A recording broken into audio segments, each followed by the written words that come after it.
My other area of specialty is first-time buyers, and that has always been simply because I like to take an educational approach to real estate.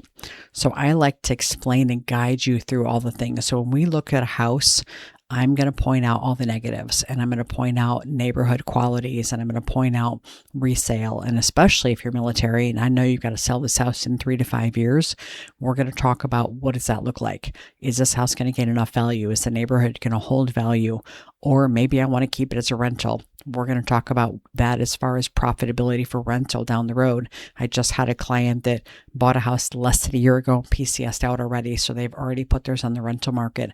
But we talked about that when they bought, so they already knew exactly what to expect. So all it took was us going in and doing a new CMA, making sure they had numbers in front of them. They knew the pros and cons of their decision, connected them with a property manager.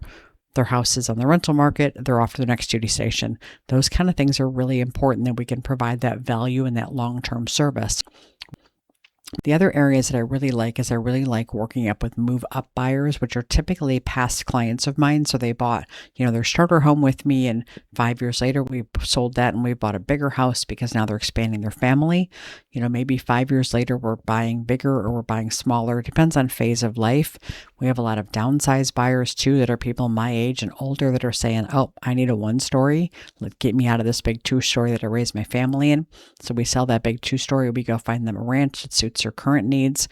We've also, over the last few years, kind of developed a forte of working with older individuals who are either transitioning to assisted living or transitioning to nursing home. And unfortunately, we've had the privilege of working with a few that mom and dad's passed or spouse has passed, and now we're having to sell the home so we can liquidate the estate and we can make our future plans depending upon what that looks like. So if this kind of resonates with you and you think that I might be a good fit for you, then reach out and let's have a discussion. I look forward to talking to you soon.